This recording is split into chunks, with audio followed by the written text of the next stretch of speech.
Bruce తన ఎమోషన్స్ని control చేసుకోవడానికి, హార్ట్ బీట్ పెరగకుండా ఉండడానికి యోగా ట్రైనింగ్ తీసుకుంటున్నాడు. ఏం చేసినా కోపం రాకుండా చూసుకుంటాడు. బ్రెజిల్లో ఒక డ్రింక్స్ ఫ్యాక్టరీలో పనిచేస్తున్నాడు. తన చేతికి చిన్న దెబ్బ తగిలి బ్లడ్ కింద ఫ్లోర్ లో ఉన్న డ్రింక్స్ దగ్గర పడుతుంది. మెషిన్ ఆపమని తొందరగా వెళ్లి బ్లడ్ తుడుస్తాడు. కానీ బ్లడ్ ఒక బాటిల్లో కూడా పడుతుంది. అది తను చూసుకోలేదు. డ్రింక్స్ తయారవుతాయి. అన్ని దేశాలకి పార్సల్ చేస్తారు. బ్లడ్ పడిన డ్రింక్ అమెరికాకి పార్సల్ చేయాల్సిన బ్యాచ్ లో ఉంటుంది.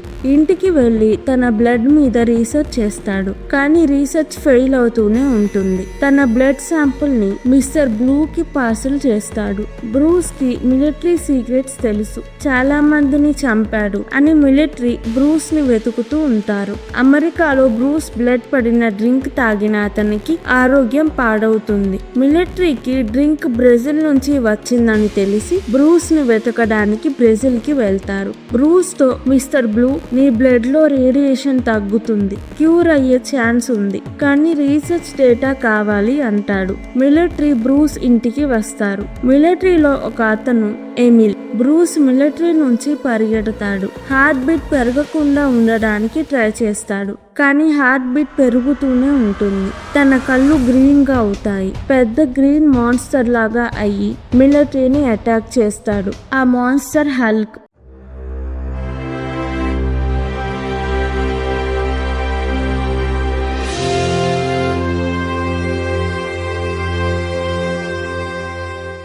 హల్క్ మిలిటరీ నుంచి తప్పించుకుంటాడు. కొంచెం సేపు అయ్యాక మామూలు మనిషిలాగా అవుతాడు. బ్రూస్ ఒక సైంటిస్ట్. మిలిటరీలో పనిచేస్తాడు. రేడియేషన్ మీద రీసెర్చ్ చేసి రేడియేషన్ ని ఆపడానికి సిరం తయారు చేస్తాడు. సిరం పనిచేస్తుందో లేదో టెస్ట్ చేయడానికి తనలో సిరం ఎక్కించుకుంటాడు.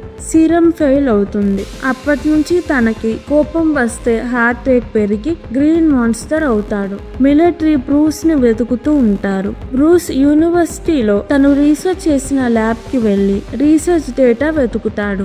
డేటా ఉండదు. మిస్టర్ బ్లూ కి చెప్తాడు. మిస్టర్ బ్లూ డేటా లేకుండా క్యూర్ చేయడం కుదరదు అంటాడు. బెట్టీకి బ్రూస్ కనబడతాడు. బ్రూస్ ని తనతో తీసుకు వెళ్తుంది. బెట్టీ బ్రూస్ తో కలిసి ఎక్స్పెరిమెంట్స్ చేస్తుంది. రేడియేషన్ ఎక్స్పెరిమెంట్ చేసేటప్పుడు బ్రూస్ హల్క్ అవుతాడు. బెట్టీకి దెబ్బలు తగులుతాయి.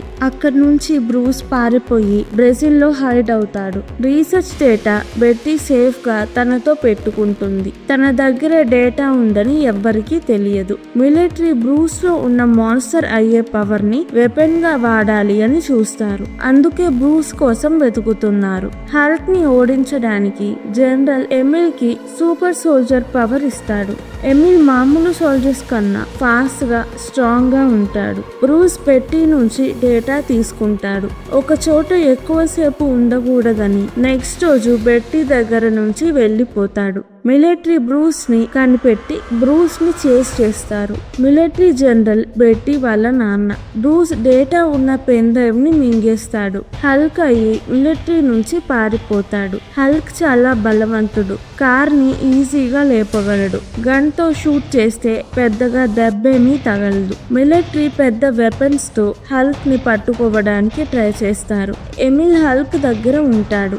జనరల్ అక్కడి నుంచి వచ్చేసాయి అంటాడు.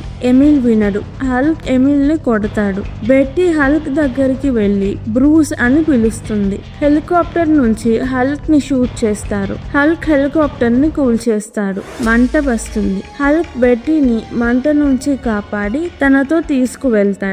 బెట్టీని అడవిలో ఒక చోటకి తీసుకువెళ్తాడు. వర్షం పడుతుంది. ఉరుములు మెరుపులు వస్తాయి. ఆ సౌండ్ కి హల్క్ కి కోపం వచ్చి ఆకాశం వైపు రాయి విసురుతాడు. బెట్టీ దగ్గరికి వెళ్లి హల్క్ కోపం కంట్రోల్ చేస్తుంది. బ్రూస్ మనిషి అయ్యాక ఇద్దరూ ఒక రూమ్ తీసుకొని ఉంటారు. ఎమిల్ ని హాస్పిటల్లో జాయిన్ చేస్తారు. ఎమిల్ బోన్స్ అన్ని విరిగిపోతాయి. కొద్దిసేపట్లోనే మొత్తం నయమైపోతుంది. సూపర్ సోల్జర్ సీరం వల్ల. మిలిటరీ మిలిటరీ మిస్టర్ బ్లూ ఎవరో, ఇప్పుడు బ్రూస్ మిస్టర్ బ్లూని కలవడానికి వెళ్తున్నాడు అని తెలుసుకుంటారు. బ్రూస్ బెట్టీ డేటాతో మిస్టర్ బ్లూ దగ్గరికి వెళ్తారు. బ్రూస్ కి హల్క్ గా ఉన్నప్పుడు ఏం జరిగిందో గుర్తుండదు. వెళ్లే దారిలో మిలిటరీ చెకింగ్ చేస్తూ ఉంటారు. బ్రూస్ బెట్టీ కార్ దిగి షిప్ లో క్యాబ్ లో మిస్టర్ బ్లూ దగ్గరికి వెళ్తారు. మిస్టర్ బ్లూ పేరు శామ్ బ్రూస్ కి క్యూర్ చేస్తాను అంటాడు. కానీ కొంచెం అటు ఇటు అయినా బ్రూస్ చనిపోయే ప్రమాదం ఉంది. శామ్ బ్రూస్ ని కట్టేసి యాంటీడోట్ వేస్తాడు. బ్రూస్ హల్క్ అయ్యి వెంటనే మనిషి అయిపోతాడు. రేడియేషన్ సెల్స్ పోయినాయా లేదా ఇప్పటికి బయటికి రాకుండా ఆపారో శామ్ కి తెలియదు. శామ్ కి బ్రూస్ ఇచ్చిన బ్లడ్ శాంపుల్ రీసెర్చ్ చేయడానికి సరిపోలేదని బ్రూస్ బ్లడ్ శాంపుల్ తో చాలా బ్లడ్ తయారు చేస్తాడు. శామ్ యాంటీడోట్ తో రోగాల్ని నయం చేయొచ్చు అంటాడు. బ్రూస్ అంతా నాశనం చెయ్యాలి, మిలిటరీకి దొరికితే ప్రమాదం అంటాడు. ఎమిల్ బాడీలో కొన్ని చేంజెస్ వస్తాయి. మిలిటరీ బ్రూస్ ఉన్న ప్లేస్ కి వెళ్తారు. బ్రూస్ కి మత్తుమందు ఇంజెక్షన్ షూట్ చేస్తారు. జనరల్ పర్మిషన్ ఇవ్వకుండానే ఎమిల్ బ్రూస్ ఉన్న ల్యాబ్ కి ఒక్కడే వెళ్తాడు. బ్రూస్ తో హల్క్ ని నాకు చూపించు అని బ్రూస్ ని కొడతాడు. హల్క్ బయటికి రాలేదు. బ్రూస్ కింద పడిపోతాడు. మిలిటరీ బ్రూస్ ని బెట్టీని తీసుకువెళ్తారు. ఎమిల్ శామ్ ని తనని కూడా హల్క్ లాగా చెయ్యమని బెదిరిస్తాడు. ఎమిల్ కి హల్క్ కి ఉన్న పవర్ కావాలి అని ఉంటుంది. శామ్ ఎమిల్ ని హల్క్ లాగా చేస్తాడు. కానీ ఎమిల్ లో ఆల్రెడీ వేరే సిరం ఉంది కాబట్టి ఎమిల్ హల్క్ లాగా కాకుండా అబోమినేషన్ గా అవుతాడు. అబోమినేషన్ శామ్ ని కొడతాడు. శామ్ కి దెబ్బ తగిలి బ్రూస్ బ్లడ్ శామ్ మీద పడుతుంది. అబోమినేషన్ రోడ్ మీదకి వెళ్తాడు. అన్ని కార్స్ ని విసిరేస్తూ అరుస్తూ ఉంటాడు. చాలా పెద్దగా పవర్ఫుల్ గా భయంకరంగా ఉంటాడు. సోల్జర్స్ జనరల్ కి రేడియోలో హల్క్ ఇక్కడ ఉన్నాడు అని చెప్తారు. జనరల్ హెలికాప్టర్ వెనక్కి తిప్పి శామ్ ల్యాబ్ కి వస్తారు. అబోమినేషన్ ని చూస్తారు. అబోమినేషన్ సోల్జర్స్ ని అటాక్ చేసి చంపుతూ ఉంటాడు.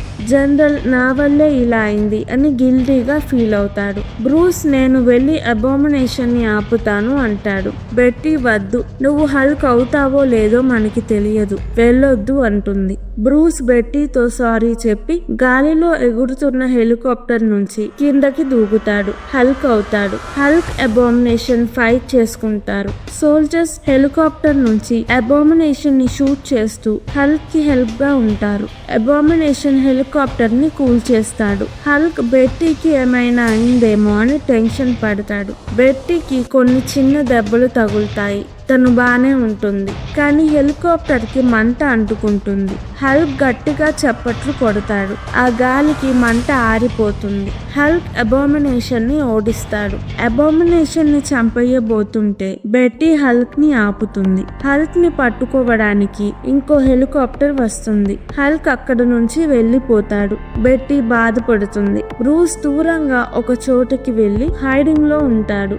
రోజు యోగా మెడిటేషన్ చేసి హల్క్ ని కంట్రోల్లోకి తెచ్చుకోవడానికి ట్రై చేస్తాడు. టోనీ స్టార్క్ జనరల్ దగ్గరికి వచ్చి మేము ఒక టీం ఫామ్ చేస్తున్నాము, బ్రూస్ ని జాయిన్ చేసుకోవడానికి వచ్చాము అంటాడు. టోనీ స్టార్క్ ఎవరు, వాళ్ళు ఏం టీం ఫామ్ చేస్తున్నారు తెలుసుకోవాలంటే పైన లింక్ చేసిన వీడియో చూడండి. ఈ వీడియో కనుక మీకు నచ్చినట్టయితే ప్లీజ్ వీడియోని లైక్ చేసి ఛానల్ ని సబ్స్క్రైబ్ చేసుకోండి. ఇలాంటి మూవీస్ కావాలంటే కింద కమెంట్స్ లో చెప్పండి, నేను తప్పకుండా ఎక్స్ప్లెనేషన్ వీడియో చేస్తాను. Thank you. మళ్ళీ వచ్చే వీడియోలో కలుద్దాం.